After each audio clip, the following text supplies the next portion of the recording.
Hey everyone, it is George Couros, and welcome back to another episode of the Innovator's Mindset Podcast. A solo episode today, and I want to talk about something a little bit personal, but hopefully will help you in maybe your fitness goals, your wellness goals, but maybe your professional goals. And it's just kind of sometimes when you hear some of these ideas, the thing is that how does this apply to education? That's never been my focus. It's really how does this apply to learning? How do we adapt and think about things that we learn in life and apply them to the work that we do in school? And what I want to talk about is actually over probably the last 5 years, and I've talked about this before, I lost over 120 pounds. And it is not the thing that I'm most proud of in that journey. It is that for the last 4 years, I've kept that weight off, which is something that I've really struggled with over the years. I'm a little bit embarrassed to say this, but I have lost over 80 pounds, I think 3 times in my life. And the first 2 times I didn't just gain the weight back, I gained plus the weight back. And so this is the longest I've ever gone with maintaining the weight. Now, I'm not like the exact same weight. I'm about between like 5 and 10 pounds. And it's interesting because it depends on what I'm training for, but it's kind of like a 5 to 10 pound barrier. I've actually been a little bit less than what my goal weight was. I've been a little bit more. I'm actually right around that same weight right now. And I wanted to really kind of think about my own health, not because of only the physical benefits. Of course, like to say that you don't care about the physical benefits, you'd be lying. You know, I wanted to look better. But really what was the push for me that helped me kind of get past a certain point to actually really dial in on my health and wellness was my kids. Because when COVID came around, I realized if I didn't get my health in check, my kids probably would end up having a dad or not having a dad for a lot longer than possible. Now, you know, any moment something can happen, but anything that's in my power, I'm trying to do my best to really kind of take care of. And I really started thinking about this, not only because I really kind of hit that 4-year mark of where I was aiming for a certain weight and had actually achieved it, but my mom actually just this past week, past week of when I'm recording this, she is 88 years old and she fell and she broke her femur bone. And we didn't know what was going to happen, whether she's going to have surgery. She's doing okay, but she has a cast. And I just think about, you know, how much, I exercise, lift weights, things like that too. And my parents didn't really know about that the same way I do. And so I don't want to just live, you know, to a certain age. I want to be healthy. And I remember one time distinctly picking up my daughter Clea, and this is probably I'm maybe 41 years old, and my back was in so much pain, and I just couldn't imagine a life where I was living in so much pain because of what I was doing. And I kind of just figured, you know, I'm old. I'm 41. I'm getting old. And then I realized, no, it was just because I wasn't really taking care of myself. I wasn't really putting in the benefit. And a lot of people think it's kind of selfish to, you know, take time to exercise, whereas I kind of see it selfless that, yeah, you might take a little time from your family, you might take a little time for your work, but when you do those things, you are so much more invested. I find that it's really kind of helped me through this. And recently, having turned 50 years old, I saw a picture of me when I was 5 and my dad was 50, and we look very different. And maybe it's my perception. He had a very difficult life growing up, fought in a war, things that I couldn't imagine, tons of physical labor, things that I'm just not good at. And he was pretty worn out, pretty, I don't know if I want to say unhealthy, but definitely, you know, dealt with some weight issues. Strongest person I've ever met in my life, never lifted, you know, a weight in a gym. You know, he lifted tons of weights, picking up stuff at the restaurant, things like that too.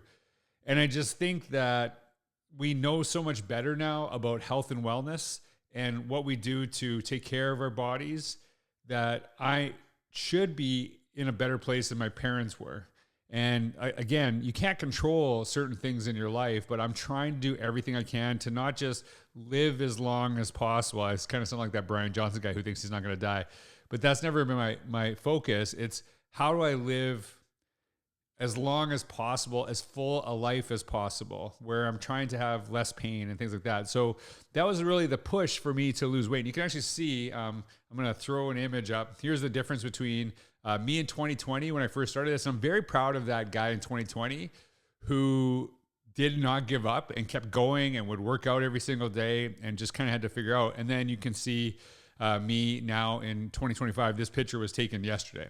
So I'm very proud of the change in this too. But why I wrote this email is because this is based on an email I actually wrote, and you can see that in the description down below.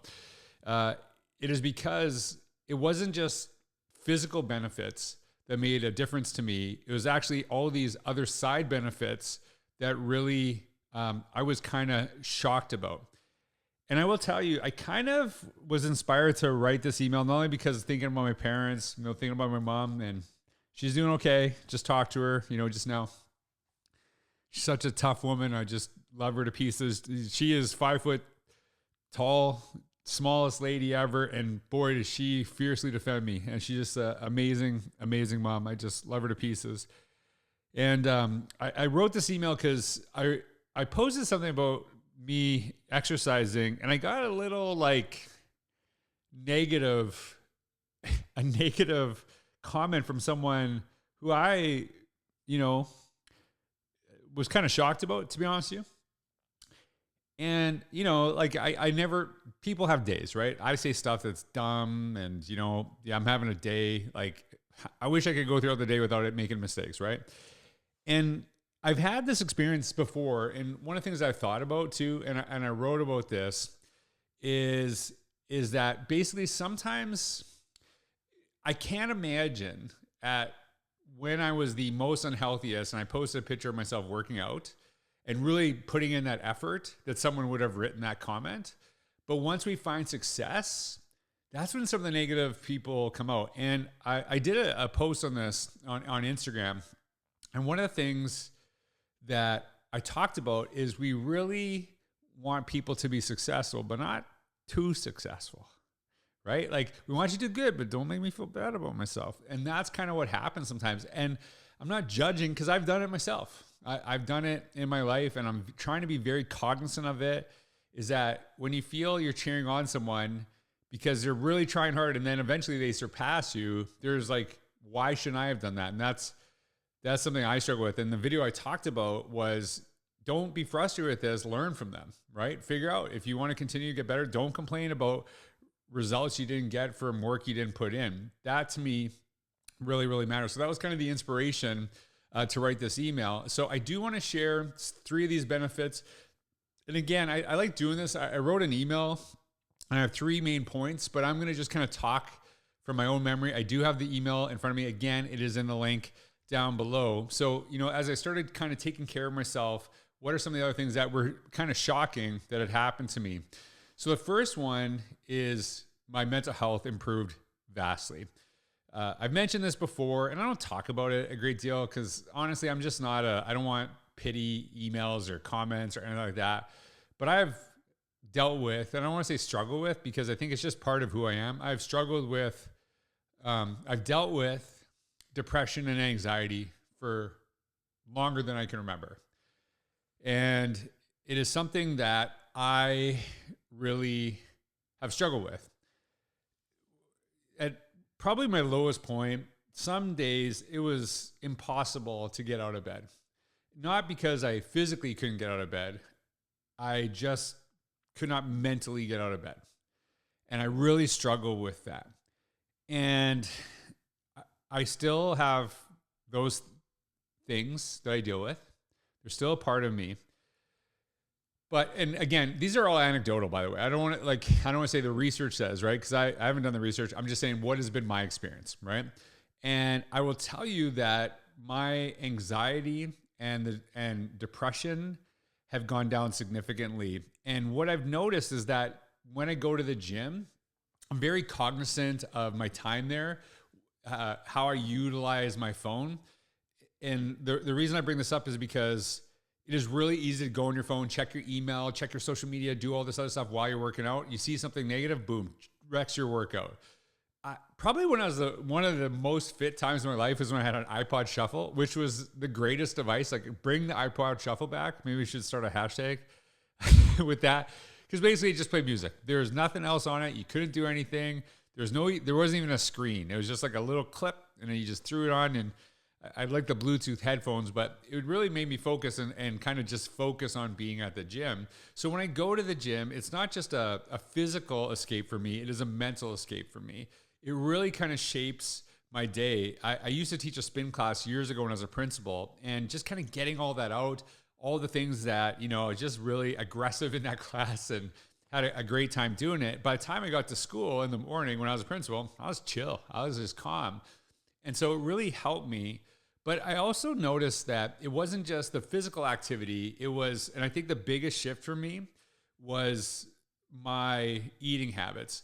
And one of the things I shared in the email, I think it really, really matters, is that how I lost weight and how I maintained it is because I didn't go, and this is what went wrong previously.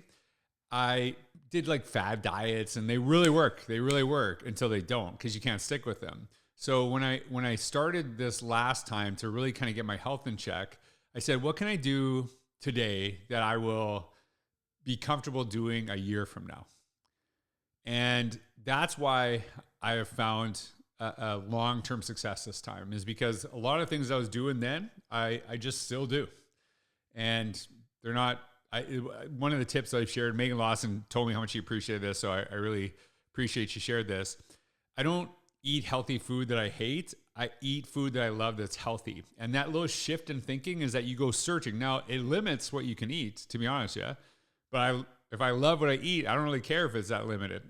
But one of the things that I've done is I eat pretty clean, let's say 80% of the week. Because I have a protein bar. It's okay, but it's not the greatest thing ever. Try to do whole foods. But once a week, we have a cheat meal as a family. And I'll tell you, it makes me feel so lethargic, so sluggish. And it's not the best for my mood when I wake up the next day. I feel a little bit off. And what I didn't realize was that feeling I have once a week was how I felt all the time. And it's interesting because I wonder how much food has to do with how you feel, your gut. Gut health is like hugely important. I don't want to get into it, but do your research on that. It does affect your brain, your emotions. So that was one of the things that really helped me. And I'm not saying like, hey, I lost weight and now I don't have depression. I lost weight and no more anxiety. I'm not saying that at all. But it's really kind of helped those things, and it's helped me keep in check. And it's really, I didn't realize how much the physical stuff would really help with the mental stuff, and vice versa. That's something that really stuck out to me. The second one that I wrote about is a stronger sense of empathy. As I mentioned earlier, it is really, I had so many people cheering me on when I first started losing weight, and they saw me progress, and it's different. And I think about sometimes at the gym that I'm pretty fit for my age. I'm proud of that, but I am at a gym where no one's ever saw me when I was prior. I'm new to this community. It's a different area, so they don't know. And I think that sometimes the guy that was 320 pounds, which is where I was, at my heaviest, he worked just as hard, maybe even a little bit harder because it's tougher, than the guy I am now. And I understand that. And I think a lot of times we judge people by where they are today, not necessarily where they've been. And I feel that it's really kind of helped me understand people's journeys in a little bit different way. And it could be easy. Like, I saw something, it was interesting. I saw something on TikTok. Someone was like basically saying, I don't really care for people that have lost a bunch of weight. because why did they gain in the first place? I was like, yikes, that's pretty harsh. And, I do think that sometimes, like, I've got myself in this mess. And so am I proud that I got myself in a mess and then got out of it? Or should I just never been in the mess in the first place? But we all deal with different things in our lives.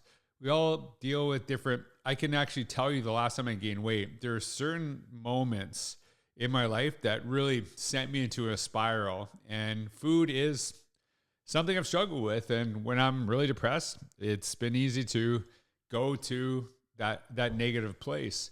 So I really try to understand that people are in different journeys and they have different belief systems, different ways. And I'm not just talking health, but it's like a lot of times, think about this in the terms of education.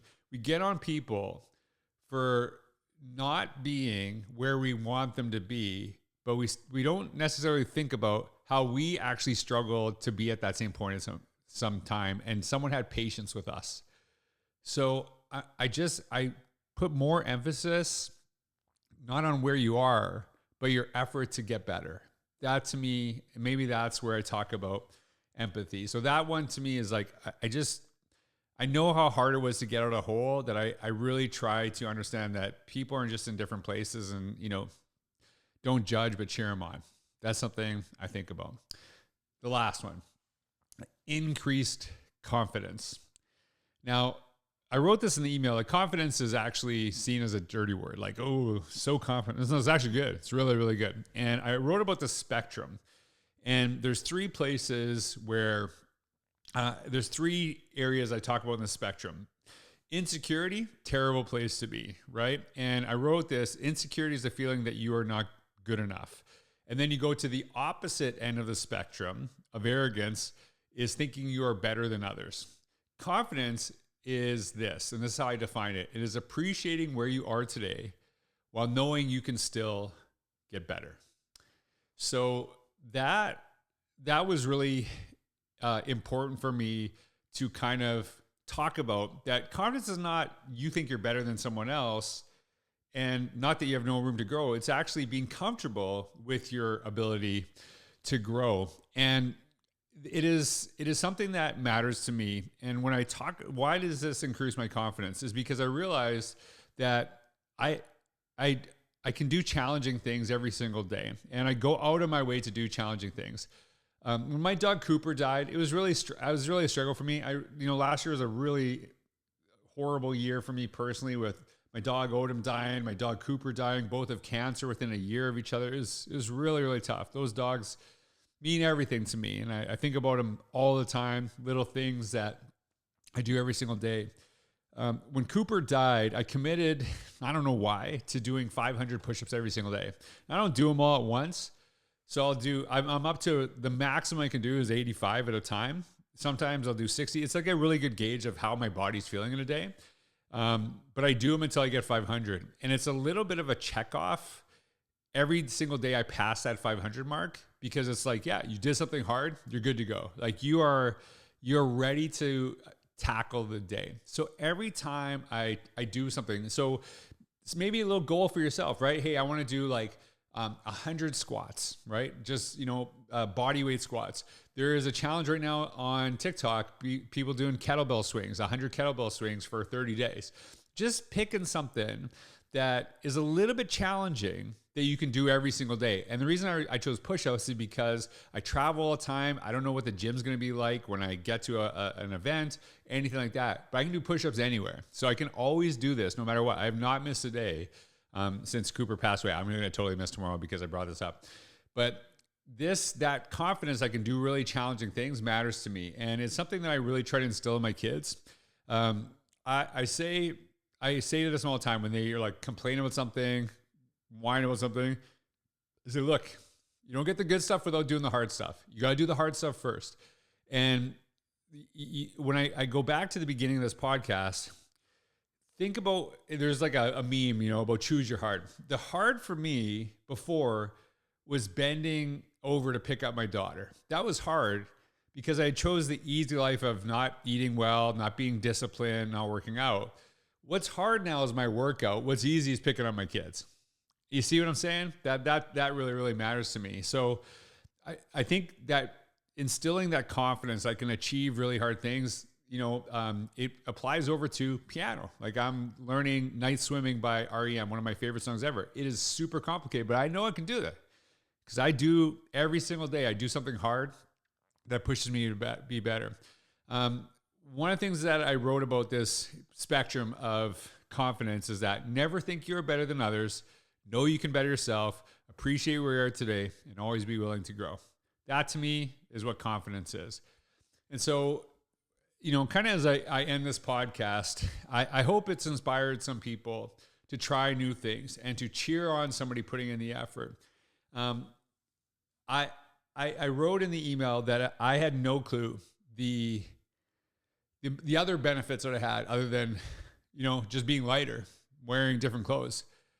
And if you would have told me that, I probably would have started and been a little bit more disciplined earlier. So I just wanted to share a little bit about my journey because it is so important to continue on, because it's not only my health, it's what I model to my kids, who when I every day I'll say hey, let's do some push-ups, and I knock some of my push-ups up with my kids, and they do kid push-ups, which are the funniest things, but they do them anyway. And that modeling is something that really, really matters, because I don't want to just,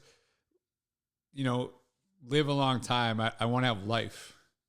And that to me, those aren't necessarily the same thing. So I just want to share a little bit of my journey. And it's a good way for me to just kind of, I'm far away from my mom, checking in on her as much as possible. And it's just a way for me to, hopefully help someone else out there in their journey. The last thing I'll share with you is what really kind of helped me in this process when I started losing weight was I always wanted to look better. And that wasn't enough pull for me. But when I thought about my kids and something greater than yourself, that will pull you to success. That's what the precipice was for me. I don't know if that's the right word, but I wanted to use it so bad. So hopefully that helps you. But anyways, I hope this helps you. If you stay to the end, thanks so much. If anything stuck out to you and you're watching this on YouTube, let me know. I'd love to hear from you. But thanks so much for being here. I hope you have a wonderful day. Take care.